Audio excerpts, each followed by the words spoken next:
Aomame sortit de la pièce. La vieille femme avait dit qu'elle resterait auprès de l'enfant jusqu'à ce que cette dernière s'endorme. Dans la grande salle du rez-de-chaussée, 4 femmes assises autour d'une table ronde chuchotaient, leurs visages se touchant presque. La scène sembla irréelle à Aomame, comme si ces femmes composaient une partie d'un tableau imaginaire, dont le titre aurait pu être « Femmes qui partagent un secret ». Lorsqu'Aomame passa à côté d'elle, la composition resta inchangée. Une fois dehors, Aomame s'accroupit et caressa le berger allemand, qui agita vivement la queue en signe de joie. Aomame trouvait étrange, chaque fois qu'elle voyait la chienne, que celle-ci se livre à un bonheur qui paraissait sans réserve. Elle n'avait jamais élevé d'animaux, ni chiens, ni chats, ni oiseaux.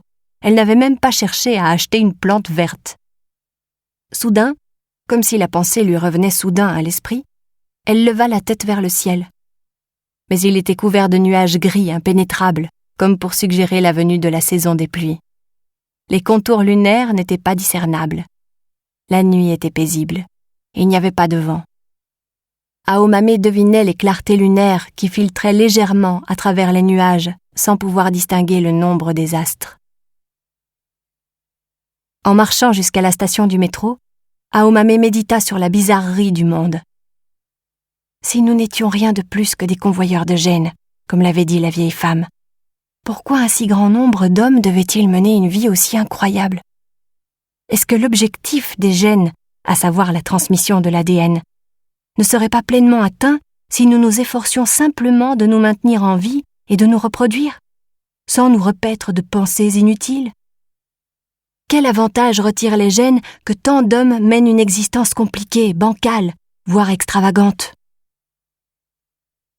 Un homme qui prend plaisir à violenter des fillettes prépubères, un garde du corps gai et musculeux, des croyants fervents qui préfèrent mourir plutôt que d'accepter une transfusion sanguine, une femme enceinte de 6 mois qui se suicide au tranquillisant, une femme qui assassine des hommes violents au moyen d'une aiguille plantée dans la nuque, des hommes qui haïssent les femmes, des femmes qui haïssent les hommes.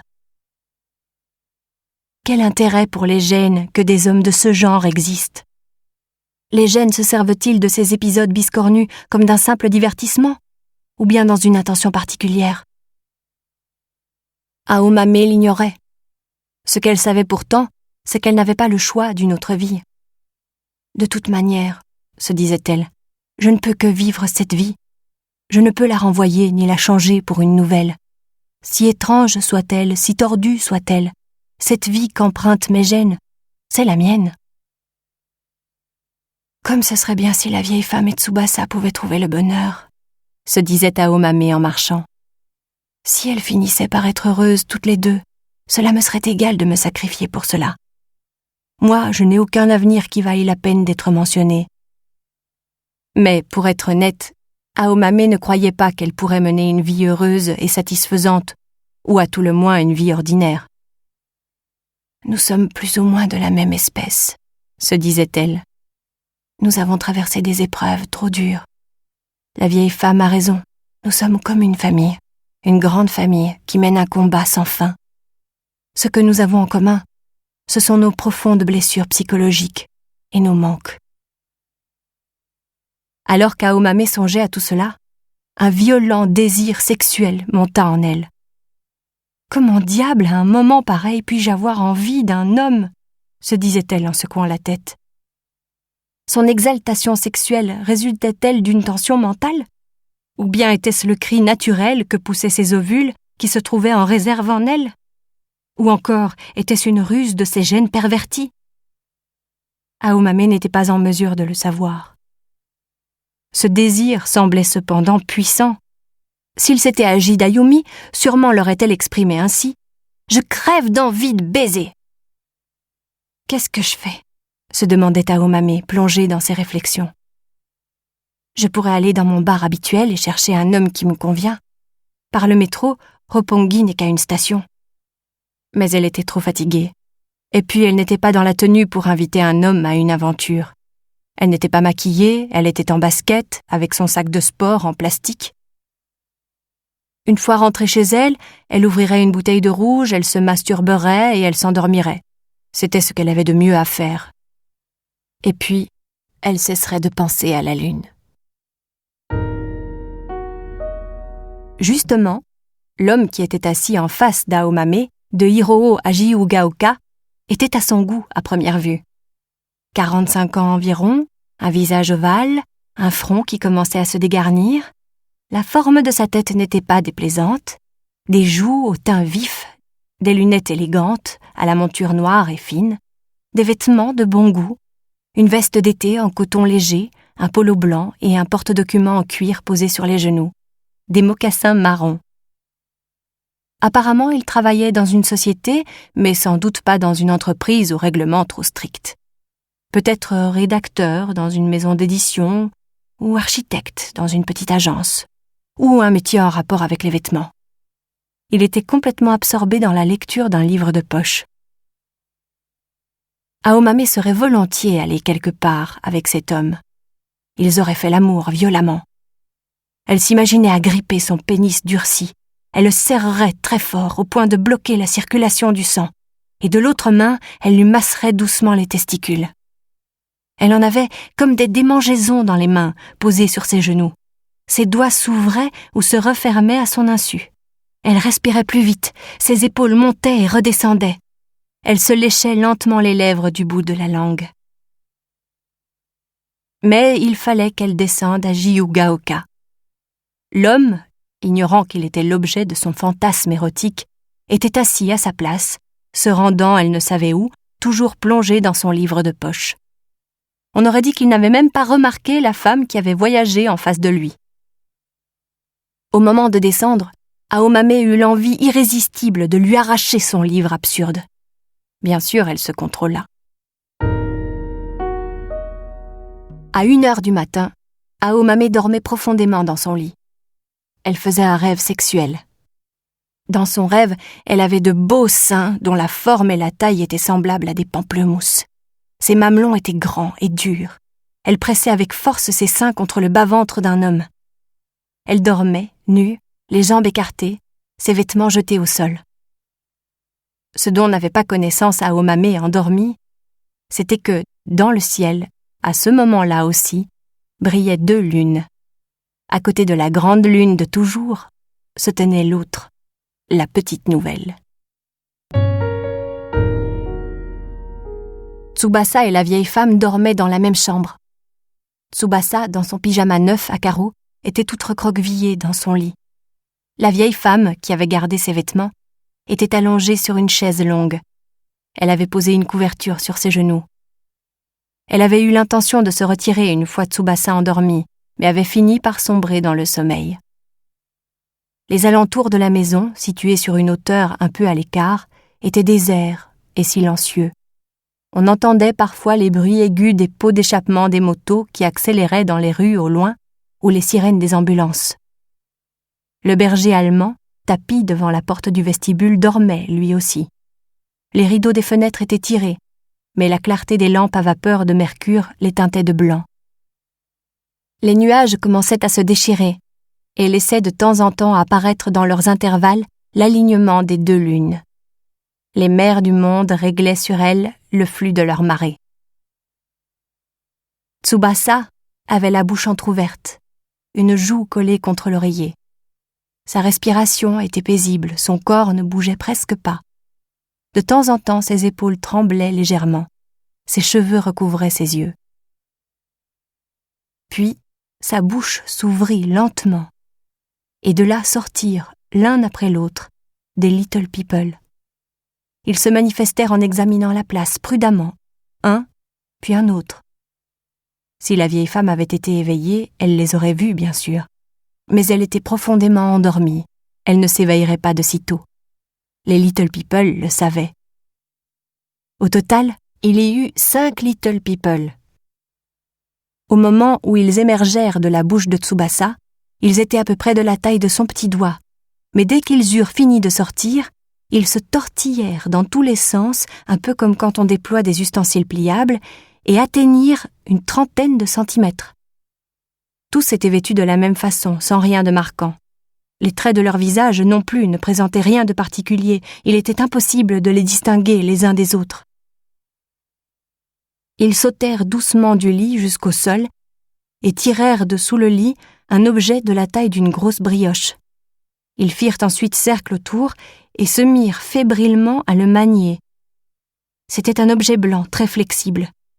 Ils allongèrent les mains en l'air, d'où ils tirèrent habilement un fil blanc presque transparent. Grâce à ce fil, ils commencèrent à faire gonfler la chose, à la faire grossir peu à peu. On aurait dit que le fil avait juste la viscosité qui convenait. En un rien de temps, les Little People avaient atteint près de 60 centimètres. Leur taille pouvait librement être modifiée au gré des nécessités. Ils poursuivirent leur tâche plusieurs heures durant. Les 5 Little People, sans prononcer un mot, œuvrèrent avec zèle, comme une équipe impeccablement soudée. Pendant tout ce temps, Tsubasa et la vieille femme continuèrent à dormir, sans faire le plus petit mouvement. Toutes les femmes de la safe house, elles aussi, étaient plongées dans un profond sommeil, contrairement à leur habitude. Le berger allemand, roulé sur la pelouse, paraissait faire un rêve, et du fond de son inconscient, lançait de faibles aboiements. Au-dessus, les 2 lunes, comme si elles avaient conclu un pacte, éclairaient le monde d'une lumière étrange.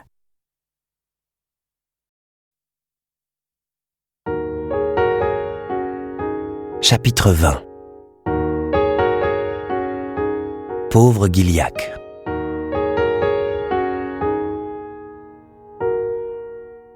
Tengo ne dormait pas. Fukaeri, dans un de ses pyjamas, s'était glissé dans son lit et s'était profondément endormi.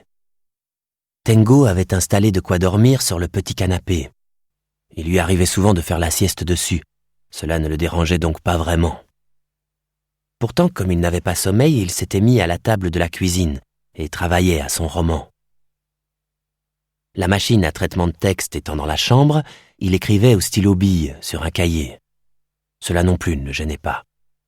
Le traitement de texte était bien sûr pratique en ce qui concernait la vitesse d'écriture et la conservation des documents, mais Tengo aimait tracer à la main les caractères sur du papier à la manière classique. Il était plutôt rare qu'il écrive la nuit. Il préférait travailler quand il faisait jour et que les gens vaquaient à leurs occupations habituelles à l'extérieur. Au milieu de l'ample paix nocturne, quand tout était sombre autour de lui, son style était parfois trop lourd. Les passages qu'il avait rédigés la nuit, il devait souvent les retoucher à la lumière du jour. Mieux valait donc écrire d'emblée durant les heures diurnes. Néanmoins, alors que cela faisait bien longtemps qu'il n'avait pas manié son stylo-bille en pleine nuit, sa tête fonctionna aisément. Son imagination se déployait, l'histoire coulait librement. Une idée s'enchaînait naturellement à une autre, presque sans interruption. La pointe de son stylo-bille crissait avec obstination sur le papier blanc. Quand sa main accusa la fatigue, il posa son stylo et leva en l'air les doigts de sa main droite, tel un pianiste qui s'exerce à des gammes imaginaires. Les aiguilles de la pendule lui indiquèrent qu'il était près d'1h30 du matin. Aucun écho ne venait du dehors, étrangement. Les nuages qui recouvraient le ciel de la métropole, comme une épaisse couche de coton, paraissaient absorber les bruits inutiles. Il reprit son stylo et continua à aligner des mots sur son cahier. Au milieu d'une phrase, soudain, il se souvint. Le lendemain était le jour où venait sa petite amie. Elle lui rendait toujours visite le vendredi matin, aux environs de 11h. Il fallait qu'auparavant il ait envoyé Fukaeri quelque part. Par chance, celle-ci ne portait ni parfum ni eau de Cologne. S'il restait l'odeur de quelqu'un dans le lit, sa petite amie s'en apercevrait immédiatement. Tengo connaissait sa nature jalouse et méfiante. Qu'elle fasse l'amour avec son mari de temps en temps ne la dérangeait pas, mais elle entrerait dans une vraie colère si Tengo sortait avec une autre femme. Faire l'amour entre gens mariés, c'est un peu différent, tu comprends ? Lui avait-elle expliqué. C'est comme un compte spécial. Un compte spécial ? Eh bien, si tu veux, une rubrique à part. Tu veux dire que tu utilises des rubriques distinctes pour tes sentiments ? Eh bien oui. Même si on se sert des mêmes parties du corps, les sentiments, on ne les utilise pas de la même façon, alors ça va. Moi qui suis une femme mûre, ça, je peux le faire. Mais toi, si tu fais l'amour avec une autre fille, je ne te le pardonnerai pas. » »« Je ne fais pas des choses pareilles, » avait dit Tengo. « Même si tu ne faisais pas l'amour avec une autre, » avait-elle insisté, « j'estimerais insultant que tu envisages seulement la possibilité. » »« Simplement la possibilité ?» avait demandé Tengo surpris. « On dirait que tu ne connais pas bien les sentiments des femmes, même si tu écris des romans. En tout cas, pour ma part, je trouve que ce n'est pas équitable du tout. »« Peut-être, mais je te dédommage bien, » avait-elle répliqué. Et elle ne mentait pas. Tengo était satisfait de ses relations avec son amie plus âgée. On n'aurait pas dit d'elle qu'elle était jolie au sens commun du terme, car son visage avait quelque chose de spécial que certains hommes pouvaient trouver laid, mais qui avait tout de suite plu à Tengo. Par ailleurs, au lit, il n'avait rien à lui reprocher.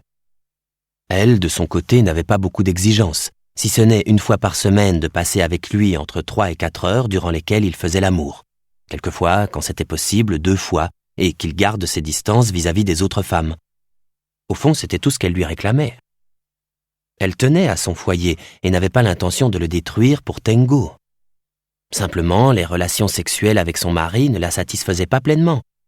Ainsi, Tengo et elle y trouvaient chacun leur compte. Tengo n'éprouvait pas de désir particulier pour d'autres femmes. Ce qu'il voulait avant tout, c'était du temps à lui, pendant lequel on ne le dérangeait pas. Du moment qu'il était assuré de faire l'amour régulièrement, il n'avait nul besoin d'aller voir ailleurs. Il n'avait guère envie de connaître une fille de son âge. Cela ne lui disait rien de tomber amoureux, d'entamer une liaison avec les responsabilités qu'il lui faudrait assumer.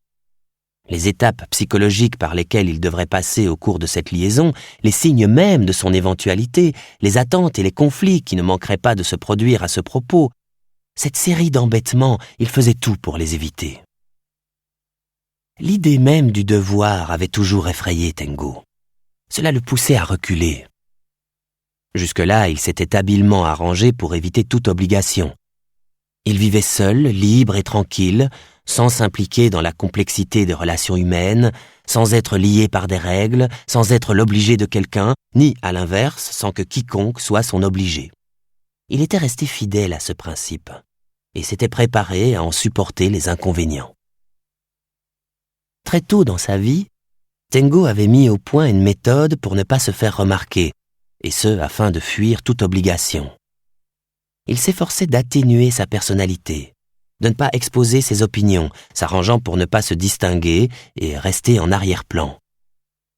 Depuis son enfance, il avait été placé dans une situation où il devait survivre grâce à ses seules forces, sans compter sur personne. Mais l'enfant, en fait, n'a pas de force. Dès qu'un vent violent se met à souffler, il lui faut se cacher dans l'ombre et se raccrocher à n'importe quoi pour ne pas se faire emporter. Il lui faut garder en tête ses stratagèmes, comme les orphelins dans les romans de Dickens.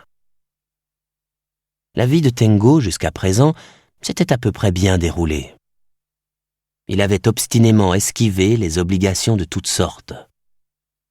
Sans avoir continué ses études à l'université, sans un travail fixe et sans s'être marié, il avait déniché un emploi qui lui laissait beaucoup de liberté, il avait trouvé une partenaire sexuelle satisfaisante et qui avait peu d'exigences, et il écrivait un roman en disposant d'énormément de loisirs. L'heureuse rencontre avec Komatsu, son mentor, lui avait enfin procuré des tâches régulières, en quelque sorte littéraires. Certes, aucun des romans qu'il avait écrits n'avait encore été publié, mais la vie qu'il menait à l'heure actuelle n'était pas problématique. Il n'avait pas d'amis proches ni d'amoureuses qui attendraient des rendez-vous. Les liaisons qu'il avait eues avec une dizaine de femmes n'avaient jamais duré bien longtemps, mais au moins il était libre.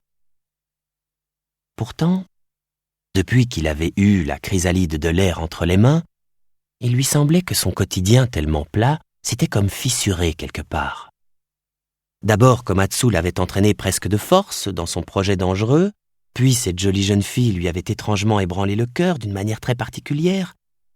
Ensuite, il avait l'impression que la réécriture de son manuscrit avait produit en lui une sorte de modification, grâce à laquelle il avait été pris du désir impétueux d'écrire son propre roman.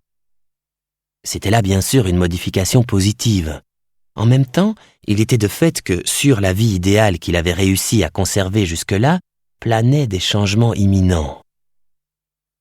En tout cas, le lendemain était un vendredi, sa petite amie allait venir, il fallait que Fukaeri soit parti avant. Vers 2 heures du matin, Fukaeri se leva. Elle ouvrit la porte de la chambre et entra dans la cuisine, vêtue du pyjama de Tengo. Elle but un grand verre d'eau du robinet, puis s'assit en face de Tengo en se frottant les yeux. « Je te dérange ?» demanda-t-elle sans intonation interrogative comme à son habitude.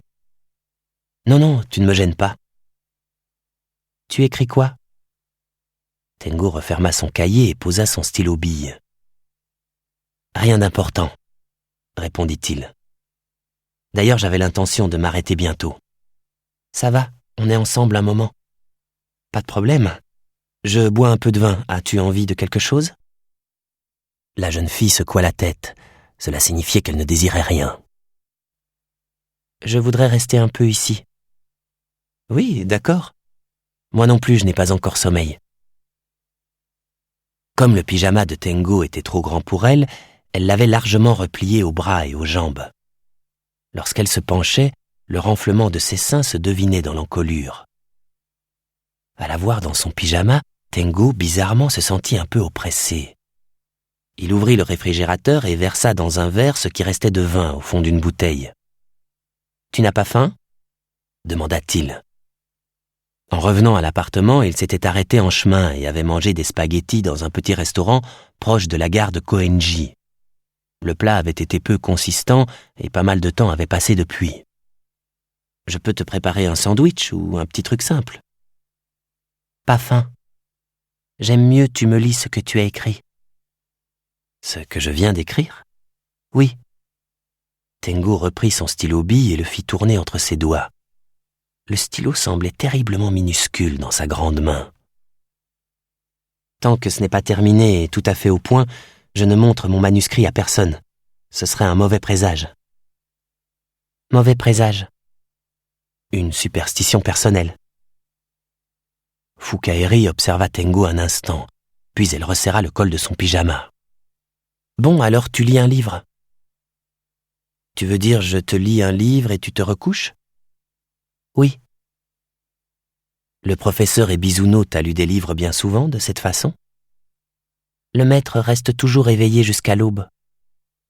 C'est aussi le maître qui t'a lu le Dit des Eike ? Fukaeri secoua la tête. Enregistré. Et tu l'as retenu ? Mais ça devait être un très long enregistrement. Des deux mains, Fukaeri indiqua la quantité de cassettes. Très long. Quel est l'épisode que tu as récité durant la conférence de presse ? Yoshitsune exilé en province.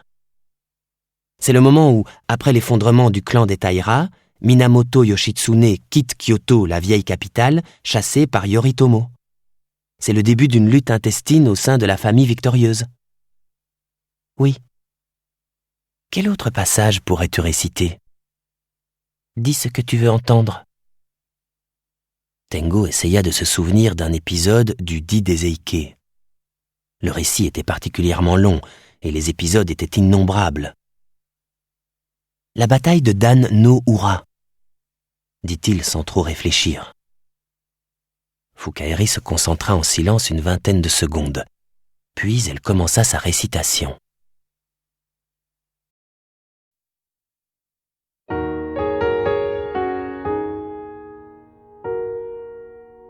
Comme les guerriers des Genji déjà montaient à l'abordage des vaisseaux des Eike, matelots et timoniers tués à coups de flèche ou de sabre gisaient au fond des navires, désemparés. Le nouveau moyen conseiller, Messire Tomomori, monta dans une barque et rejoignit le vaisseau impérial. « Il semble bien que notre temps touche à sa fin, que l'on jette à la mer tout ce qui pourrait offenser la vue, » s'écria-t-il. Et courant de la poupe à la proue, il balayait, essuyait, ramassait la poussière, nettoyant tout de ses propres mains. Les dames. « Messire conseiller, comment tourne la bataille ?» lui demandait-elle. Et lors, « Vous allez faire la connaissance des hommes d'Azuma, des gens extraordinaires !» dit-il ricanant. Et elle, Comment pouvez-vous plaisanter à cette heure » dirent-elles gémissant et criant. La dame du second rang, à cette vue, ainsi qu'elle y était dès longtemps résolue, se couvrit la tête d'une robe double couleur de deuil, releva haut la traîne de sa jupe de soie sans apprêt, mit dans sa manche le joyau divin, passa dans sa ceinture le sabre précieux et prit le souverain dans ses bras. « Toute femme que je sois, je ne tomberai point aux mains de l'ennemi. J'accompagne sa majesté. Quiconque voudra lui témoigner sa fidélité me suive, » dit-elle. Puis elle marcha vers le bordage. Le souverain était alors dans sa 8e année, mais il était de loin plus développé que son âge, et telle était sa beauté qu'elle rayonnait autour de lui. Sa noire chevelure retombait en un flot souple plus bas que le dos. Il semblait effrayé et surpris. « Madame, où donc voulez-vous m'emmener » dit-il. Et Laure, s'adressant à l'enfant souverain, retenant ses larmes, voici ce qu'elle dit. « Votre Majesté ne le sait-elle encore ? Par la force de l'exercice des 10 vertus en sa vie passée, il lui fut donné de naître en la présente en maître des 10 000 chars. Mais, entraîné par un enchaînement fatal, déjà sa fortune est épuisée. Qu'elle veuille tout d'abord, face au levant, prendre congé du grand sanctuaire d'Isée, puis, afin que l'accueillent en leur terre pure de l'Occident les saints Bouddhas, qu'elle veuille, face au Ponant, invoquer le saint nom. Puisque ce pays est une terre de misère, je l'emmènerai en un pays heureux que l'on dit la terre pure de parfaite félicité. Voilà ce qu'elle dit pleurant et pleurant. Et Laure, dans sa robe couleur de ramier des monts, les cheveux noués en anneaux, le visage noyé de larmes, il joignit ses jolies petites mains et tout d'abord, incliné en direction du levant, il prit congé du grand sanctuaire d'Isée. Puis, face au Ponant, dès qu'il eut invoqué le saint nom, la dame du second rang aussitôt le reprit dans ses bras. Dessous les vagues, il est une autre capitale. Le consola-t-elle, et elle se précipita dans l'abîme de 1000 brasses. En l'écoutant réciter l'histoire les yeux fermés, Tengo avait l'impression d'entendre déclamer un moine aveugle accompagné au luth biwa. Il lui revint en mémoire que le dit des Eike était à l'origine un poème épique qui s'était transmis oralement. D'ordinaire, la façon de parler de Fukaeri était tout à fait plate, sans accent ni intonation. Mais dès qu'elle avait commencé à réciter, sa voix était devenue étonnamment puissante, pleine de riches couleurs. On aurait dit que quelque chose avait pris possession d'elle. Le spectacle de la bataille féroce qui avait eu lieu sur mer dans le détroit de Kanmon au cours de l'année 1185 était ressuscité là d'une manière éclatante. La défaite de Heishi, une fois consommée, Tokiko, l'épouse de Kiyomori, s'était jetée dans les flots en tenant dans les bras le tout jeune empereur Antoku. Puis les dames d'honneur les avaient suivis pour éviter le malheur de tomber aux mains des samouraïs de l'Est. Dissimulant son accablement et sa tristesse, Tomomori avait incité les dames d'honneur au suicide par quelques mots légers. « Si vous vous contentez d'attendre, vous aurez de votre vivant un avant-goût de l'enfer. Mieux vaut vous donner la mort ici même. »« Je continue encore » demanda Fukaeri. « Non, c'est très bien. Ça suffit, merci. » répondit Tengo sidéré. Il comprenait fort bien que les journalistes en soient demeurés sans voix. Mais comment est-il possible que tu aies retenu un texte aussi long ? Écoutez l'enregistrement plein de fois.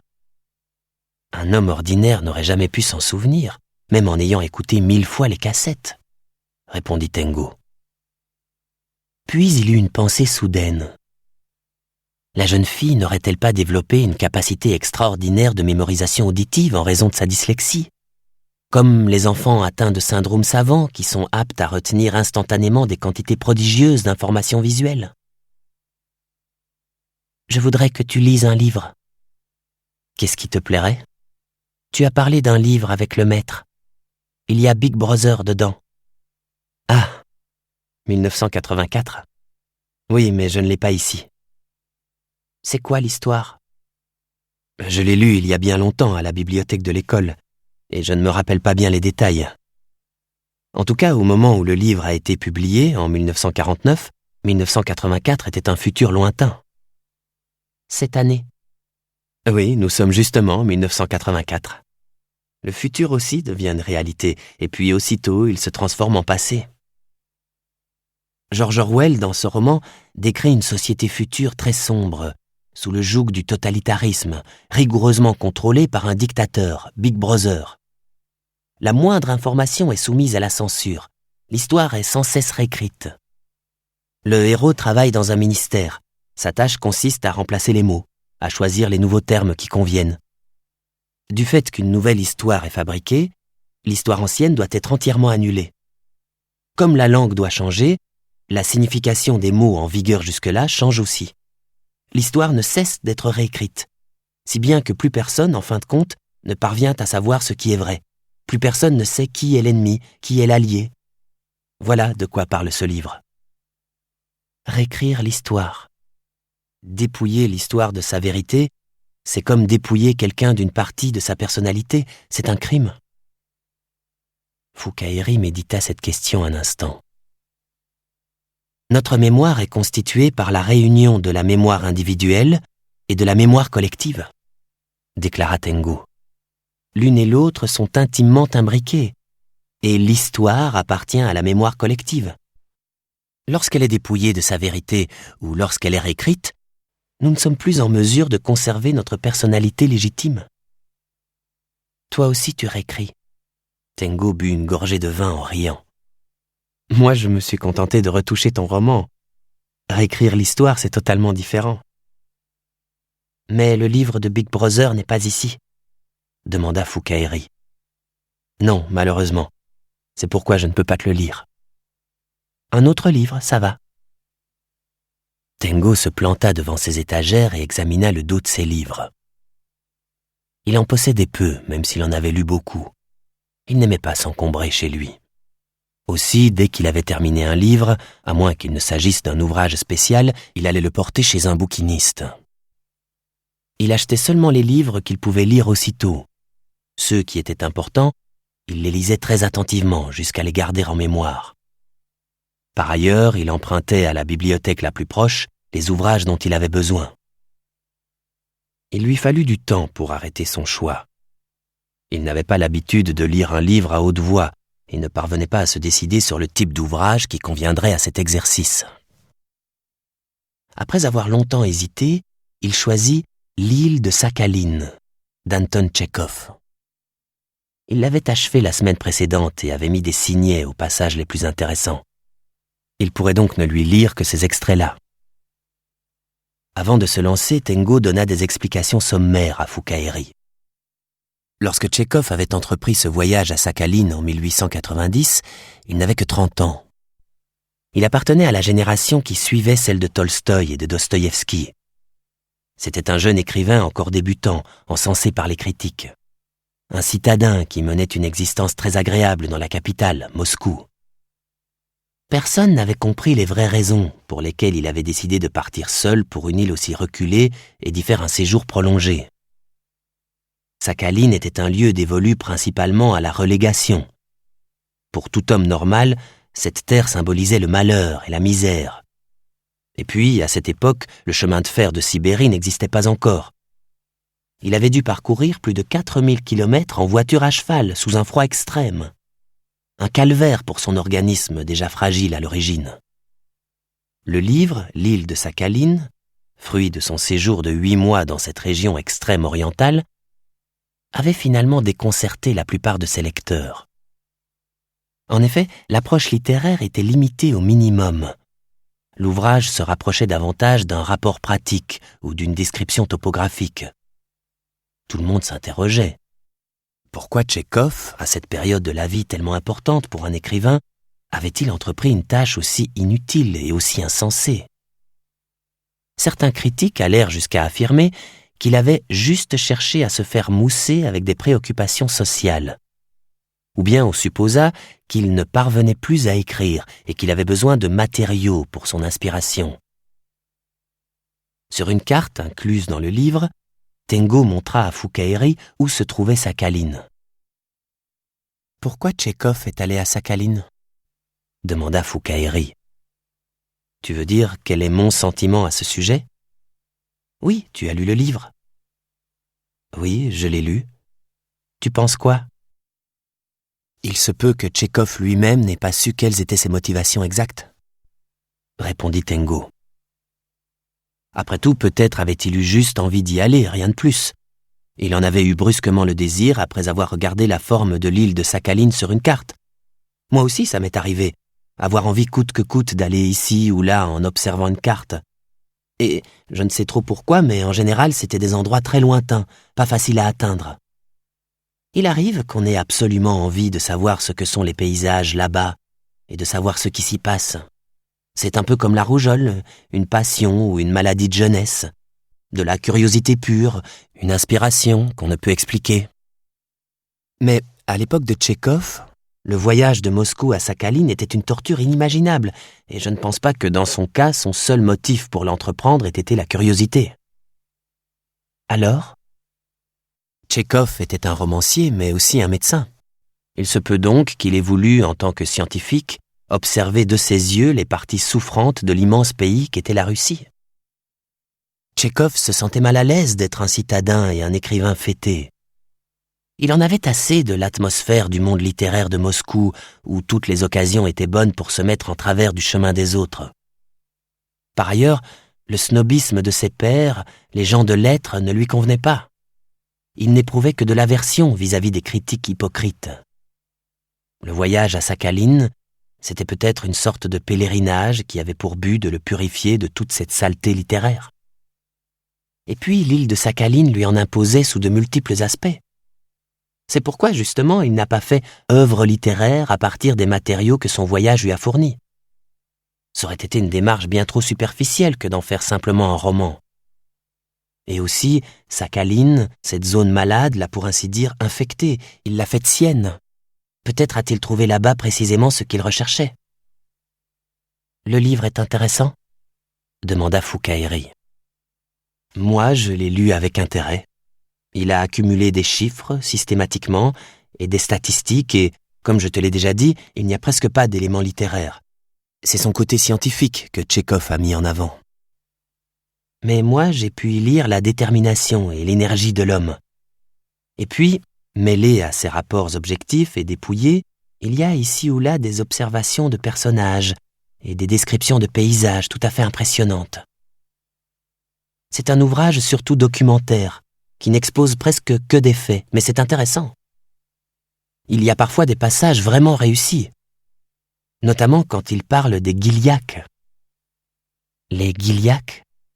Répéta Foukaïri. Les Gilyak étaient des autochtones qui vivaient sur l'île de Sakhaline bien avant que les Russes ne colonisent la région. À l'origine, ils s'étaient installés dans la partie sud de l'île, mais repoussés par les Aïnous, qui venaient de Hokkaido, ils se sont réfugiés dans la région centrale. Les Aïnous eux-mêmes avaient dû quitter Hokkaido car ils étaient chassés par les Japonais. Tchekhov avait compris que la culture et le mode de vie des Gilyak étaient en train de disparaître. En raison de la russification, leur déclin était imminent, et il s'est efforcé de noter tout ce qui restait de leur culture le plus exactement possible. Tengo ouvrit l'ouvrage au passage concernant les Gilyak et se mit à lire. Pour que son auditrice comprenne plus facilement, il passa certaines phrases de l'original sous silence.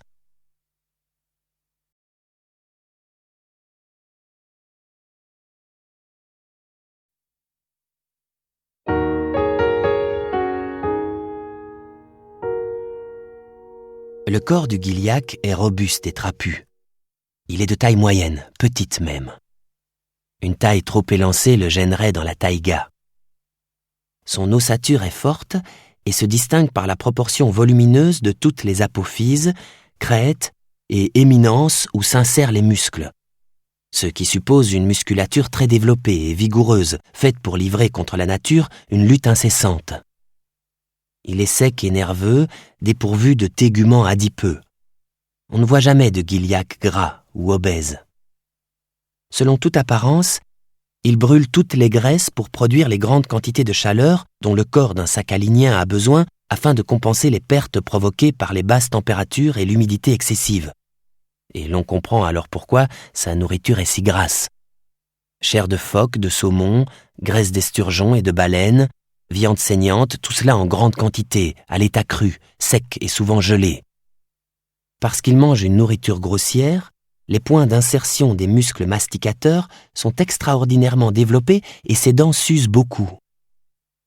Son alimentation est exclusivement animale, et il faut la rare occasion d'un repas pris chez soi ou de quelques festins pour le voir ajouter à sa viande ou à son poisson de l'ail de Mandchourie ou des baies. D'après le témoignage de Nevelskoy, le Gilyak considère l'agriculture comme un grand péché. Quiconque fouille la terre ou y plante un arbre ne tarde pas à mourir. Néanmoins, il consomme comme une gourmandise le pain que les Russes viennent de lui faire découvrir.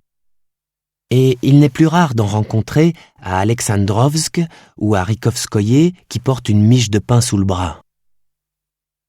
Tengo interrompit sa lecture et reprit son souffle. Foukaeri était toute tendue dans son écoute. Et il était incapable en la regardant de deviner ce qu'elle ressentait. « Alors, tu veux que je continue à lire, ou bien que je lise un autre livre ?» lui demanda-t-il. « Je veux savoir encore des choses sur les Gilyaks. »« Bien, je poursuis ma lecture. »« Ça va si je retourne dans le lit ?» lui demanda-t-elle. « Oui, bien sûr, » répondit Tengo. Ils se déplacèrent alors dans la chambre à coucher. Foukaeri se glissa dans le lit, Tengo s'assit sur une chaise à côté, puis il recommença à lire. Les Gilyaks ne se lavent jamais, si bien que les ethnographes eux-mêmes ont du mal à déterminer la véritable couleur de leur figure. Ils ne lavent pas leur linge non plus. Quant à leurs vêtements de fourrure et à leurs bottes, ils ont l'air d'avoir été arrachés 5 minutes plus tôt à la carcasse d'un chien crevé. Les Gilyaks dégagent une odeur âcre et lourde, et la proximité de leur logis se reconnaît à des relents fétides, parfois à peine supportables, de poissons séchés ou de déchets pourris. D'ordinaire, on aperçoit près de chaque yourte un séchoir garni jusqu'en haut de poissons ouverts et étalés, qui de loin, et surtout lorsqu'ils sont éclairés par le soleil, ressemblent à des fils de corail. À côté des séchoirs, Krusenstern a vu un grouillement d'asticots d'1 pouce d'épaisseur. Krusenstern ? Je suppose que c'était un des premiers explorateurs. Tchekhov était quelqu'un de consciencieux. Il a étudié toutes sortes d'ouvrages qui avaient été écrits jusque-là à propos de Sakhaline. Lis la suite. En hiver, la yourte est pleine d'une fumée piquante qui provient du foyer, mais aussi du tabac que fument les Gilyaks, leurs femmes et même leurs enfants. On ne sait rien de leur morbidité et de leur mortalité, mais on aurait lieu de penser que leur manque d'hygiène ne laisse pas d'exercer une mauvaise influence sur leur santé. Peut-être est-ce à lui qu'ils doivent leur petite taille, leur visage bouffi, une certaine mollesse, une certaine paresse du geste. « Pauvre Gilyak » dit Foukaeri. Chaque auteur commente le caractère des Gilyaks à sa façon, mais tous sont d'accord pour dire qu'ils n'ont rien de belliqueux, qu'ils répugnent aux querelles et aux bagarres et s'accommodent pacifiquement de leurs voisins. Ils accueillent toute arrivée d'hommes nouveaux avec circonspection, craignant pour leur avenir, mais se montrent à chaque fois aimables, ne s'insurgent jamais. Le pire qu'ils aient jamais fait est d'avoir menti en brossant de Sakhaline un tableau exagérément sombre, dans l'espoir d'éloigner ainsi les étrangers. Ils accueillirent les compagnons de Krusenstern à bras ouverts, et lorsque Schrenk tomba malade, la nouvelle se répandit très vite et provoqua une tristesse non feinte. Ils ne mentent que lorsqu'ils marchandent, ou lorsqu'ils ont devant eux un interlocuteur qu'ils considèrent comme dangereux. Mais avant de formuler le mensonge, ils s'entre-regardent exactement comme des enfants. La fausseté, la vantardise dans leur vie quotidienne, en dehors de la sphère des affaires, leur répugnent. « Formidable Gilyak » dit Foukaeri. Lorsqu'ils se chargent d'une commission, ils l'accomplissent soigneusement. Et l'on n'a jamais vu un Gilyak abandonner la poste à mi-chemin ou gaspiller quelque chose qui ne lui appartenait pas. Ils sont vifs, avisés, gais, dégagés, et n'éprouvent aucune contrainte en la société des puissants et des riches. Ils ne reconnaissent aucune autorité. Il semble bien que la conception de supérieur et d'inférieur leur est inconnue. De même, ainsi qu'on l'a déjà dit et écrit, la notion d'autorité familiale leur est inconnue. Le père ne songe pas qu'il est supérieur à son fils, le fils ne l'honore nullement et vit à sa guise. Dans la yourte, la vieille mère n'a pas plus d'influence que sa fillette adolescente. Bochniak écrit qu'il a vu à plusieurs reprises un fils tomber à bras raccourcis sur sa mère et la jeter dehors sans que personne ose élever la voix. Tous les hommes d'une même famille sont égaux entre eux. Si vous leur offrez de la vodka, il faut en régaler même les tout-petits. Quant aux femmes, elles sont toutes égales dans l'absence totale de droit, qu'il s'agisse de la grand-mère, de la mère ou d'une fillette au berceau. On ne les respecte pas plus que les animaux domestiques, qu'un objet qu'on peut jeter ou vendre, ou qu'un chien qu'on chasse à coups de pied. Encore que les chiens, les Gilliaques les caressent parfois, les femmes jamais. Ils attachent moins d'importance à une noce qu'à une banale ribote, ne l'entourent d'aucun rite religieux ou païen. Le Gilliaque troque un épieu, une barque ou un chien contre une jeune fille qu'il emmène dans sa yourte et avec laquelle il s'étend sur une peau d'ours. Un point, c'est tout. La polygamie est admise mais ne semble pas très répandue, bien que les femmes soient apparemment plus nombreuses que les hommes. Le mépris du Gilliaque envers la femme, considérée comme un être inférieur, atteint un tel degré qu'il ne trouve nullement répréhensible de la réduire en esclavage au sens le plus direct et le plus dur de ce mot. Il est probable que la femme est pour eux un objet de commerce au même titre que le tabac et le calicot. Strindberg, l'écrivain suédois, ce misogyne célèbre qui voudrait que la femme fût uniquement destinée à se soumettre aux caprices de l'homme, se trouve par conséquent en communion d'idées avec les Gilliaques. S'il venait à Sakhaline-Nord, il pourrait se donner de longues accolades. Tengo marqua une nouvelle pause, mais Foukaïri ne manifesta aucune réaction. Elle resta silencieuse.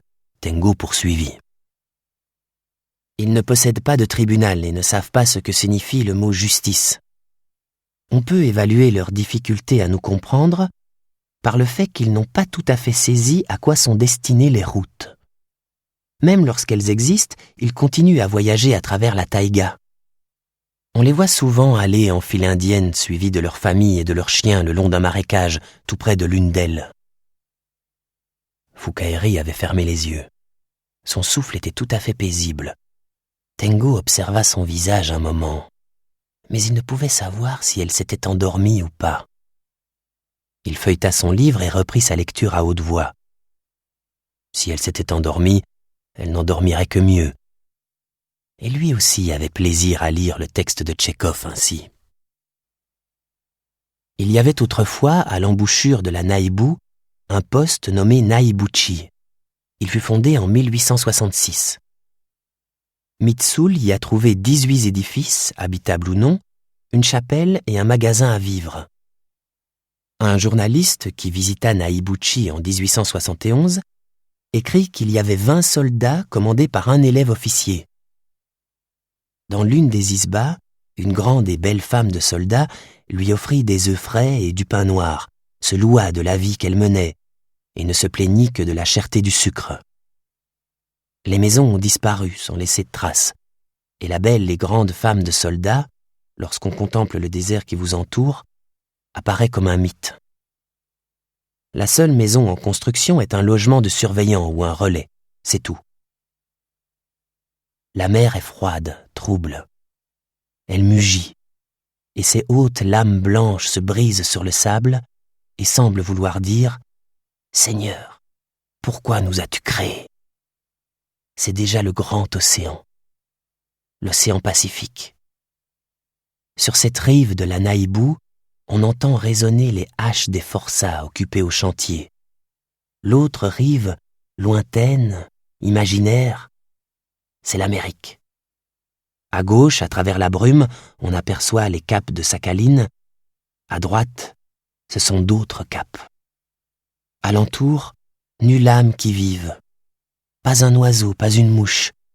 Et je ne comprends plus pour qui les vagues mugissent. Qui les écoute dans la nuit, ce qu'elles veulent, et enfin pour qui elles mugiront quand je serai parti. Ce qui s'empare de moi sur ce rivage, ce ne sont pas des idées, mais bien une méditation. Je suis saisi d'angoisse, mais en même temps, je voudrais demeurer ici sans fin à contempler le mouvement monotone des vagues et écouter leur bruit menaçant. Foukaïri semblait complètement endormi. En tendant l'oreille, il percevait son souffle paisible. Tengo referma le livre et le posa sur la petite table placée à côté du lit. Puis il se leva et éteignit la lumière de la chambre. Enfin, il contempla encore une fois le visage de Fukaeri. Elle dormait calmement, tournée face au plafond, sa bouche close dessinant un seul trait. Tengo ferma la porte et retourna dans la cuisine. Mais il ne pouvait se remettre à son propre texte. Les descriptions de Tchekhov, le spectacle des bords de mer dévastés de Sakhaline, s'étaient durablement installés dans son cerveau. Tengo pouvait entendre le bruit des vagues. S'il fermait les yeux, il se voyait debout, seul sur les rivages déserts de la mer d'Okhotsk, captif d'une profonde méditation. Il pouvait faire sienne la mélancolie sans objet de Tchekhov. Ce qu'il ressentait dans ce lieu du bout du monde, n'était-ce pas quelque chose comme un sentiment écrasant d'impuissance? Être un écrivain russe à la fin du XIXe siècle, c'était sans aucun doute être livré à un destin cruel et sans issue. Plus les romanciers tentaient de fuir la Russie, plus la Russie les engloutissait en elle. Tengo rinça son verre de vin, et après s'être brossé les dents dans la salle de bain, il éteignit la cuisine, s'allongea sur le canapé, tira sur lui la couverture et essaya de dormir. Le mugissement énorme de la mer lui restait dans les oreilles. Mais finalement, sa conscience se dilua et il sombra dans un sommeil profond. Lorsqu'il ouvrit les yeux, il était 8h30. Fukaeri n'était plus dans le lit. Le pyjama qu'il lui avait prêté était jeté en boule dans la machine à laver de la salle de bain. Les revers des bras et des jambes étaient restés tels quels. Un message était posé sur la table de la cuisine. Sur une page de son carnet au stylo bille était écrit « Aujourd'hui, que sont devenus les Guiliacs? Je rentre à la maison. » Les caractères étaient petits, anguleux et paraissaient peu naturels. Cela lui donnait le sentiment que c'était comme s'il avait contemplé de très haut des coquillages alignés sur une plage de sable pour former ses idéogrammes. Il plia la feuille de papier et la mit dans le tiroir de son bureau. Sa petite amie devait venir à 11h, et si elle découvrait une chose pareille, elle se mettrait sûrement dans tous ses états. Tengo refit soigneusement le lit, replaça l'étude de Tchekhov sur son étagère, après quoi il se prépara du café et se fit griller des toasts. En prenant son petit déjeuner, il remarqua que quelque chose lui pesait dans la poitrine. Il lui fallut du temps pour comprendre ce que c'était. C'était le visage calme de Fukaeri dans son sommeil. Se pourrait-il que je sois amoureux de cette petite? Non, c'est pas ça, se répondit Tengo. Seulement il y a quelque chose en elle qui parfois m'ébranle physiquement. Néanmoins, pour quelle raison cela me soucie-t-il autant qu'elle ait porté mon pyjama? Pourquoi, sans en avoir vraiment conscience, l'ai-je pris dans les mains et en ai-je respiré l'odeur? Les questions étaient trop nombreuses. Le romancier n'est pas quelqu'un qui résout les problèmes, c'est quelqu'un qui pose les questions. C'était sûrement Tchekhov qui avait dit cela, une remarque judicieuse. Mais Tchekhov ne s'était pas contenté en cela de se confronter à son œuvre. Il avait eu la même attitude face à sa vie. Des problèmes se posaient sans qu'il y ait de solution pour autant. Tout en sachant qu'il souffrait d'une tuberculose incurable, il ne pouvait l'ignorer étant médecin, il s'était efforcé de ne faire aucun cas de cette réalité. Il ne croyait pas que sa fin arrivait avant de se trouver sur son lit de mort. Il mourut, alors qu'il était encore jeune, d'une violente hémorragie pulmonaire. Tengo secoua la tête et se leva. Sa petite amie allait venir tout à l'heure. Il fallait, avant son arrivée, qu'il fasse la lessive et le ménage. Il réfléchirait plus tard. Chapitre 21. J'ai beau tenter d'aller le plus loin possible. Aomame se rendit à la bibliothèque de l'arrondissement et, comme la dernière fois, consulta les journaux sur microfilm. Elle rechercha méthodiquement ce qui s'était écrit à propos des combats armés entre extrémistes et policiers 3 ans auparavant, en automne, dans le département de Yamanashi. Or, le domaine des précurseurs, dont lui avait parlé la vieille dame, se trouvait dans ces montagnes de Yamanashi, là où avaient eu lieu ces combats. Peut-être une simple coïncidence. Mais Aomame n'aimait pas du tout les coïncidences. Il était possible qu'il y ait un lien. C'est ce que semblait avoir suggéré la vieille dame quand elle avait parlé de cette grave affaire. Les combats s'étaient déroulés le 19 octobre 1981, selon l'hypothèse d'Aomame, 3 ans avant 1Q84. Lors de sa dernière visite à la bibliothèque, elle en avait déjà lu le récit détaillé. Elle parcourut donc rapidement ce qui concernait les faits proprement dits et s'appliqua à étudier les articles qui analysaient l'affaire sous différents angles. Pendant le combat initial, 3 policiers avaient été tués par des tirs de Kalachnikov de fabrication chinoise. 2 autres avaient été blessés, plus ou moins grièvement. Les extrémistes s'étaient ensuite volatilisés dans les montagnes avec leur armement. Une traque de grande envergure avait été menée par des policiers sur les hauteurs environnantes. En même temps, une compagnie des forces d'autodéfense lourdement armées avait été envoyée par hélicoptère au-dessus de la zone. À la suite de quoi, parmi les extrémistes qui avaient refusé de se rendre, 3 avaient été tués et 2 autres avaient été grièvement blessés. L'un d'eux était mort 3 jours plus tard à l'hôpital. Ce qu'était devenu le second, l'article ne le disait pas clairement. 4 autres hommes indemnes ou légèrement blessés avaient été arrêtés. Grâce à leurs gilets pare-balles, les forces d'autodéfense et les policiers n'avaient subi aucune perte. Seul un policier s'était cassé une jambe en dégringolant d'une falaise durant les poursuites. Un seul des extrémistes avait pu s'échapper. Malgré les moyens mis en œuvre pour le retrouver, l'homme semblait s'être évaporé.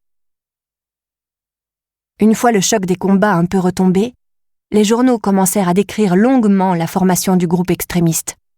Ils étaient en quelque sorte les descendants adultérins des étudiants révoltés des années 70.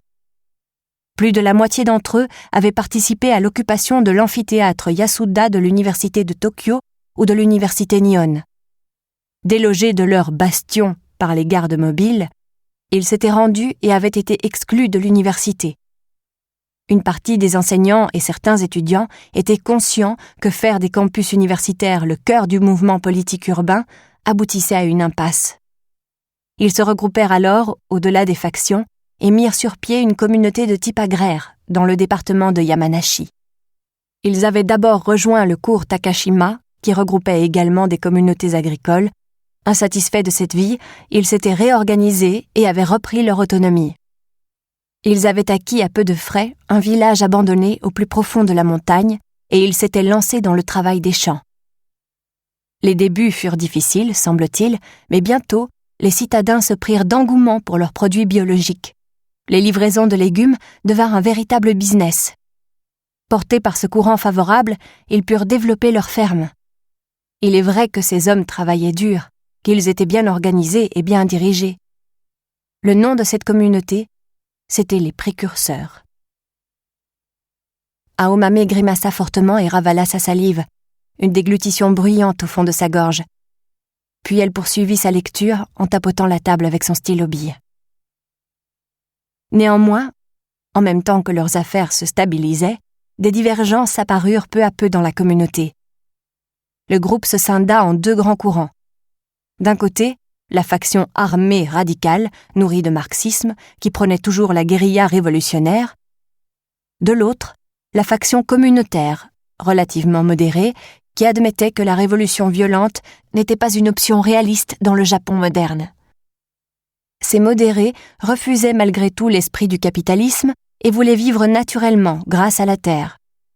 Puis, en 1976, la faction modérée, forte de sa supériorité numérique, en vint à expulser la faction armée.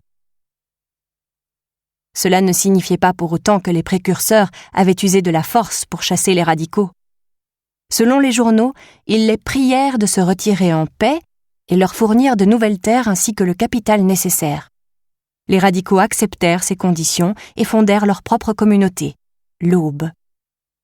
Puis, à un moment donné, ils achetèrent des armes très performantes. L'enquête était encore en cours d'élucidation pour savoir par quelle voie et avec quel argent. De son côté, à quel moment et comment la communauté agricole avait-elle changé d'orientation pour se muer en secte religieuse ? Quel avait été le déclencheur de cette transformation? Ni la police ni la presse ne paraissaient le savoir. Mais l'infléchissement semblait s'être rapidement accentué depuis la séparation pacifique d'avec la faction radicale. En 1979, les précurseurs réussirent à être déclarés associations religieuses. Puis, ils achetèrent tous les terrains du voisinage, les uns après les autres, augmentèrent leur surface cultivée et développèrent leur activité économique. Ils érigèrent une haute clôture autour du domaine. Dès lors, les gens de l'extérieur ne purent plus y pénétrer. La raison invoquée était qu'ils faisaient obstacle aux exercices spirituels. D'où provenaient les fonds? Comment avaient-ils pu obtenir leur habilitation aussi rapidement? Ces questions restaient sans réponse. Une fois sur leur nouveau territoire, les radicaux s'appliquèrent à pratiquer l'agriculture tout en s'entraînant au maniement des armes, ce qui provoqua un certain nombre de troubles avec les paysans voisins.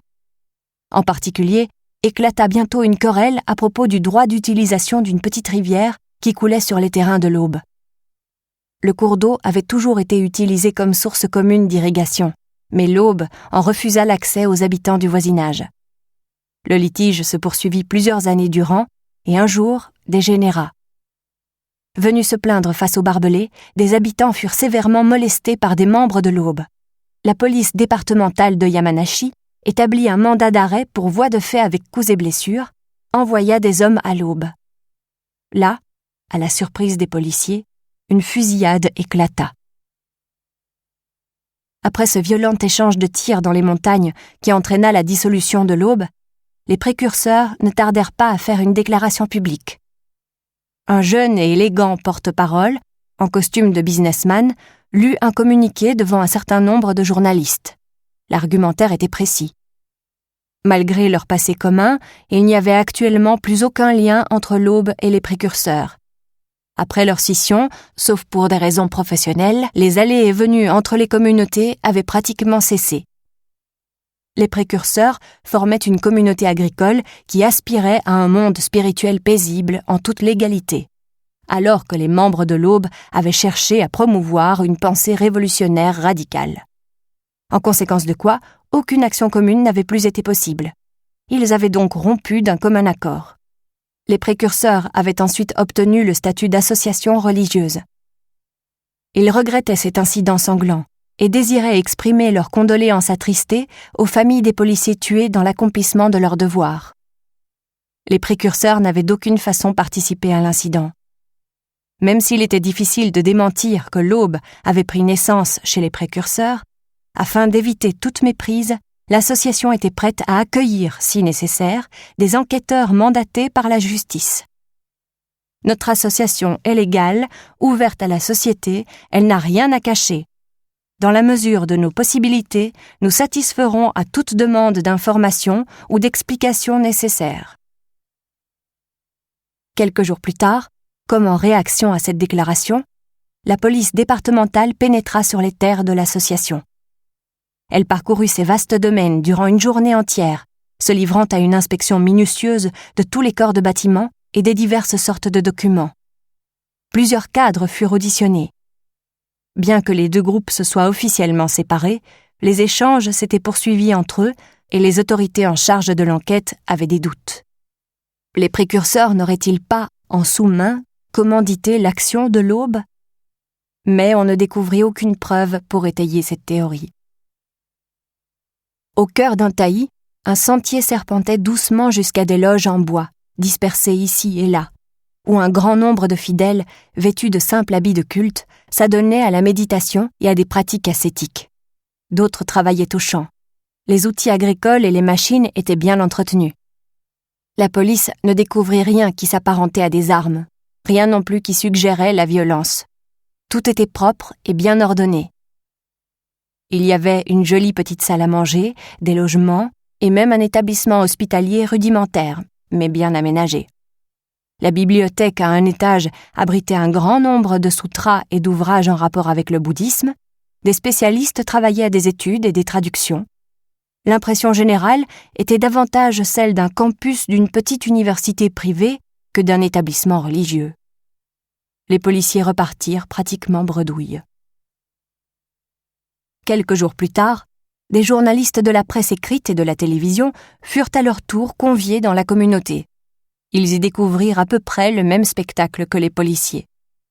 Il ne s'agissait pas d'une visite organisée, car les journalistes furent libres de visiter le domaine sans personne pour les suivre. Ils purent parler à qui ils voulaient sans interdit et en rendre compte comme ils l'entendaient. Simplement, pour sauvegarder la vie privée des fidèles, les médias acceptèrent de n'utiliser que des images ou des photos autorisées par l'association. Rassemblés dans une vaste salle de réunion, un grand nombre de cadres, qui avaient revêtu l'habit cultuel, répondirent aux questions des journalistes. Ils s'expliquèrent sur la constitution de leur association, sa doctrine religieuse, ses principes de gestion.